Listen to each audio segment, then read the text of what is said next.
Hello दोस्तों, भारत में electric vehicle के फास्ट अडॉप्शन के लिए भारत सरकार शुरुआत से ही सब्सिडी प्रोवाइड कर रही है। शुरुआत की थी फेम 1 सब्सिडी के साथ, उसके बाद फेम 2 सब्सिडी को लाया गया। इसके खत्म होने के बाद लिमिटेड टाइम के लिए EMPS electric mobility promotion scheme को 769.65 करोड़ के साथ लेके आया गया था। ये स्कीम 1 अप्रैल 2024 से लेकर 30 सितंबर 2024 तक चला था, यानी 6 मंथ्स के टाइम पीरियड में इस स्कीम को लागू किया गया था। तो अभी गवर्नमेंट ने इसी टाइमलाइन को आगे बढ़ाते हुए एक नई PME ड्राइव स्कीम को लागू किया गया है। ये स्कीम 1 अक्टूबर 2024 से लेकर 31 मार्च 2026 तक चलने वाली है, यानी 2 फाइनेंशियल ईयर ये स्कीम कवर करने वाली है। ये 2 साल के अंदर गवर्नमेंट इस स्कीम के चलते हुए 10,900 करोड़ खर्च करने वाली है इलेक्ट्रिक व्हीकल पे। और इस टोटल बजट में हमारे कैटेगरी यानी इलेक्ट्रिक 3 व्हीलर के लिए कितना योगदान होने वाला है और एक ऑटो रिक्शा, एक ई रिक्शा पे कितनी सब्सिडी मिलने वाली है, जिसके लिए क्या क्राइटेरिया रखा गया है, क्या 2026 के बाद इलेक्ट्रिक 3 व्हीलर पे सब्सिडी बंद होने वाली है, इस सब को डिटेल में इस वीडियो के अंदर जानेंगे। जानने से पहले चाबू उसमें आपका बहुत बहुत स्वागत है। अगर चैनल में पहली बार आए तो चैनल को जरूर सब्सक्राइब कर लेना। इसी तरह के डेली इलेक्ट्रिक 3 व्हीलर्स के वीडियोस आपको मिलते रहेंगे। और अगर वीडियो पसंद आती है तो लाइक एंड शेयर करना मत भूलिए। तो चलिए बिना देरी करते हुए जानते हैं 2 साल के लिए लागू हुआ PME ड्राइव स्कीम के अंदर इलेक्ट्रिक 3 व्हीलर्स के लिए कितना योगदान किया गया है गवर्नमेंट की तरफ से। तो दोस्तों, EMPS स्कीम को भी लागू किया गया था, तब भी ज्यादातर पब्लिक ट्रांसपोर्टेशन पे ही फोकस किए गए थे। तो इस बार इस स्कीम के अंदर भी ज्यादातर पब्लिक ट्रांसपोर्टेशन से ही फोकस किए गए हैं। तो ये 2 साल चलने वाली स्कीम के अंदर ज्यादातर पब्लिक ट्रांसपोर्टेशन यानी 2 व्हीलर्स और 3 व्हीलर्स,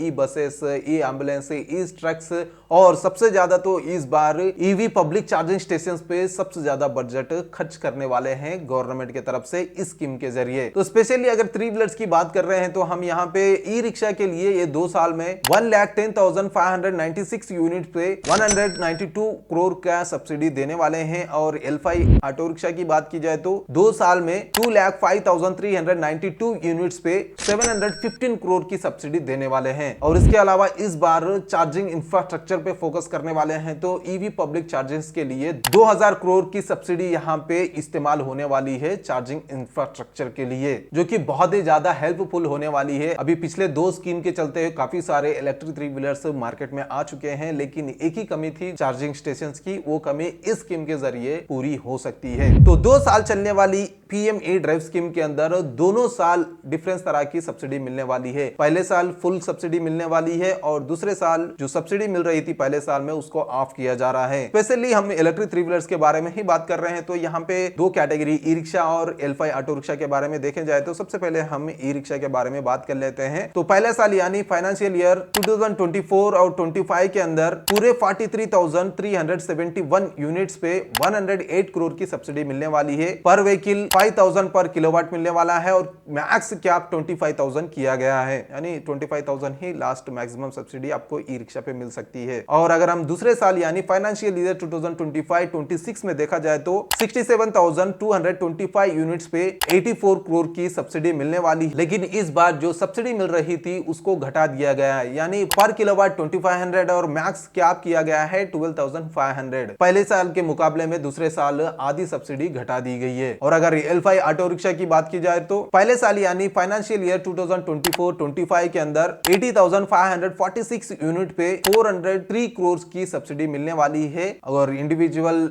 इलेक्ट्रिक व्हीकल पे इंसेंटिव देखा जाए तो पर किलोवाट 5,000 मिलने वाली है और मैक्स कैप किया गया है 50,000 पे पहले साल में। अगर दूसरे साल यानी फाइनेंशियल ईयर 25-26 देखा जाए तो पूरे 1,24,846 यूनिट्स पे 312 करोड़ का सब्सिडी मिलने वाली है, लेकिन इस बार पर किलोवाट 2500 और मैक्स कैप किया गया है 25,000 पे, यानी 25,000 से ज्यादा सब्सिडी तो नहीं मिलने वाली है 2025-26 में। तो इस तरह से इलेक्ट्रिक 3 व्हीलर्स पे पूरे 2 साल में ई रिक्शा सेगमेंट में 1,10,596 यूनिट्स पे 192 करोड़ की सब्सिडी मिलने वाली है। और L5 ऑटो रिक्शा कैटेगरी में 2,05,392 यूनिट्स पे 715 करोड़ की सब्सिडी मिलने वाली है। तो इस सब्सिडी को क्लेम करने के लिए गवर्नमेंट ने कंपनियों के लिए एक क्राइटेरिया डिसाइड किया है, जिसके अंदर काफी सारे रूल्स और रेगुलेशंस लगाए गए हैं। तो उनमें से हमें काम आने वाले, हमें ध्यान देने वाले कुछ कुछ रूल्स रेगुलेशंस यहाँ पे देख लेते हैं। सबसे पहले तो एक सेगमेंट में एक इंडिविजुअल पे एक ही व्हीकल को क्लेम किया जा सकता है सब्सिडी। यानी आप एक ऑटो रिक्शा ले रहे हैं तो आपके नाम पे बस एक ही ऑटो रिक्शा पे सब्सिडी मिलने वाली है। अगर आप दूसरी ऑटो रिक्शा लेंगे तो उसके ऊपर सब्सिडी क्लेम नहीं होने वाली है। तो यहाँ पे एक सेगमेंट में एक व्हीकल यानी आप ई रिक्शा और एक ऑटो रिक्शा दोनों भी ले सकते हैं। अगर आपको ज्यादा ऑटो रिक्शा चाहिए तो फिर दूसरे पर्सन पे उसको रजिस्टर कराना होगा और वहां पे सब्सिडी क्लेम कराना होगा।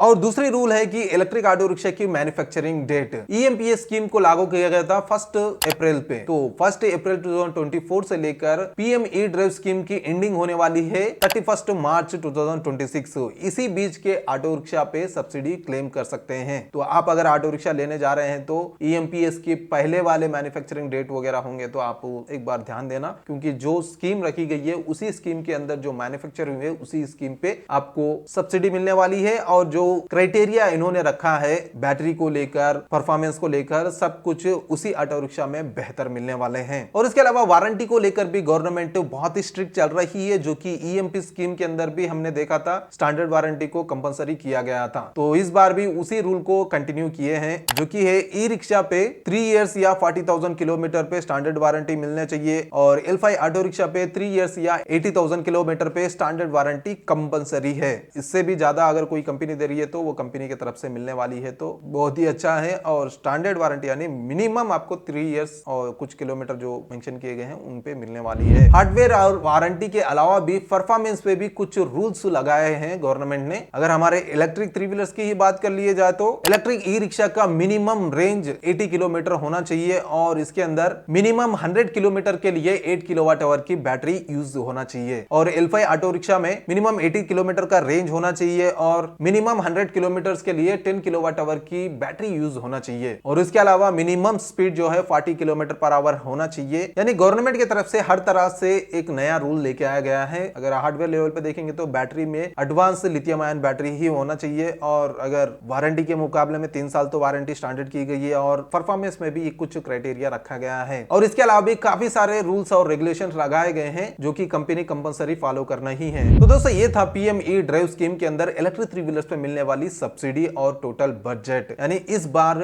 ई रिक्शा को सेपरेटली फंड अरेंजमेंट किए गए हैं और L5 ऑटो रिक्शा के लिए भी सेपरेट फंड अलॉटमेंट किए गए हैं। तो इस बार हम देख सकते हैं सबसे ज्यादा तो इलेक्ट्रिक L5 ऑटो रिक्शा के लिए ही सबसे ज्यादा फंड अरेंजमेंट किए। तो दोस्तों इसके अलावा भी कुछ यहाँ पे रिस्ट्रिक्शंस लगाए गए हैं, जैसे कि अगर फाइनेंशियल ईयर 2024-25 के अंदर जो नंबर का टारगेट दिया है इलेक्ट्रिक 3 व्हीलर्स के लिए, अगर वो नंबर टारगेट खत्म नहीं होता है तो उस नंबर को आने वाले साल में इस्तेमाल कर सकते हैं। और बजट भी अगर बढ़ जाता है, जो सब्सिडी बच जाती है पहले साल में, तो दूसरे साल में उस बजट को इस्तेमाल किया जाने वाला है। लेकिन अगर पहले साल टोटल यूनिट्स बताए गए हैं, अगर वो यूनिट्स क्रॉस होते हैं तो उसके ऊपर सब्सिडी मिलेगी या रुकाया जाएगा, उस सब्सिडी को अगले साल कंटिन्यू किया जाएगा, ये एग्जैक्टली यहाँ पे क्लियर नहीं किया गया है। मे बी जो टारगेट है वो टारगेट खत्म होने के बाद जो सब्सिडी है वो रोक सकते हैं। जो नए ऑटो रिक्शा खरीदते हैं तो उसके ऊपर रोक लगा जा सकता है और दूसरे साल उसको कंटिन्यू किया जा सकता है। यानी दूसरे साल आप सब्सिडी मिलने वाली है तो थोड़े और ज्यादा ही ऑटो रिक्शा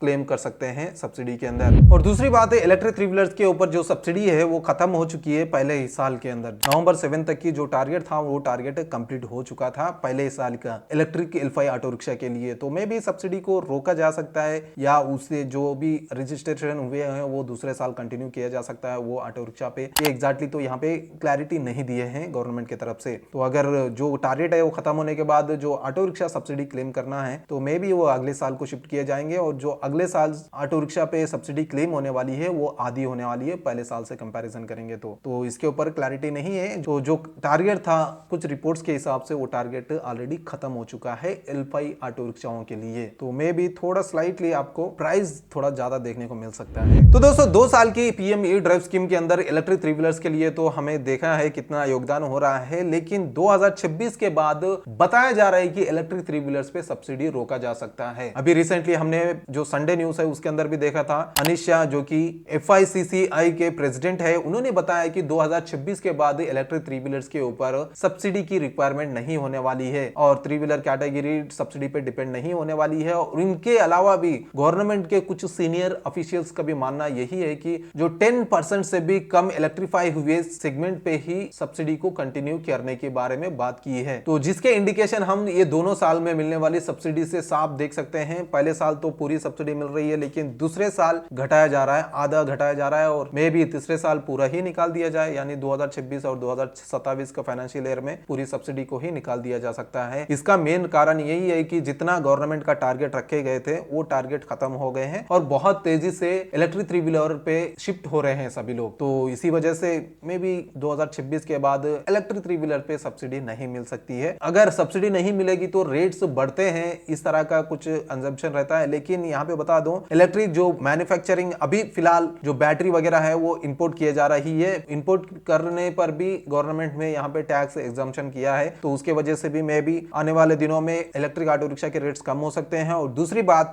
इंडिया के अंदर ही मैन्युफैक्चर होने वाले हैं सभी इक्विपमेंट, इलेक्ट्रिक थ्री व्हीलर या इलेक्ट्रिक व्हीकल के कह लीजिए। अभी फिलहाल हर एक कंपनी अपना इंफ्रास्ट्रक्चर डेवलप करने में लगी हुई है, तो अभी फिलहाल कुछ इक्विपमेंट या कुछ टूल्स या कुछ हार्डवेयर इंपोर्ट करने पड़ रहे हैं। लेकिन और 2 साल का टाइम है, तो जब तक हर कंपनी इंडिविजुअली अपने स्टैंड ले सकती है, अपने मैन्युफैक्चरिंग प्लांट डेवलप कर सकती है, तो मे बी तब अभी फिलहाल जो प्राइस है इलेक्ट्रिक थ्री व्हीलर्स का उससे भी कम हो सकता है, या सेम बजट पे ही हमें ऑटो रिक्शा कंटिन्यूअस मिलते रहेंगे। तो उसके लिए कोई घबराने की बात नहीं है। 2026 के बाद रेट बढ़ेंगे या ले सकते हैं या नहीं, उसके वास्ते कुछ दिक्कत नहीं है। लेकिन अभी भी आप काफी सारे ऑटो रिक्शा काफी अच्छे परफॉर्मेंस और काफी अच्छे रेंज के साथ आ रहे हैं, तो अभी भी आप ले सकते हैं। लेकिन अगर लेने के बारे में सोच रहे हैं तो जल्दी लीजिए, क्योंकि जो सब्सिडी है वो सब्सिडी बहुत तेजी से खत्म हो रही है। उसको रिस्ट्रिक्शन भी लगाया गया है इस बार। सब्सिडी खत्म करने का मेजर रीजन ये भी हो सकता है कि इस बार इस पीएम ई ड्राइव स्कीम के अंदर ज्यादातर चार्जिंग इंफ्रास्ट्रक्चर पे खर्चा किया जा रहा है। 2000 करोड़ की सब्सिडी यहाँ पे ईवी पब्लिक चार्जिंग स्टेशन के लिए खर्च की जाने वाली है। तो आने वाले 2 साल में हमें हर जगह ईवी स्टेशन देखने को मिल सकते हैं। जो मेजर रीजन है हम इलेक्ट्रिक पे स्विच नहीं होने का, जो है चार्जिंग का अवेलेबिलिटी, तो तब हर जगह हमें चार्जिंग स्टेशन दिखने मिलेंगे, तो आसानी से हम इलेक्ट्रिक थ्री व्हीलर पे या शिफ्ट हो जाएंगे ऐसे इंजन को छोड़ के, है ना। तो दोस्तों ये था 2 साल चलने वाली पीएम ई ड्राइव स्कीम के अंदर इलेक्ट्रिक थ्री व्हीलर पे मिलने वाली सब्सिडी के बारे में डिटेल एक्सप्लेनेशन। इसके अलावा भी कुछ आपको डाउट होंगे तो नीचे कमेंट करके पूछना। अगर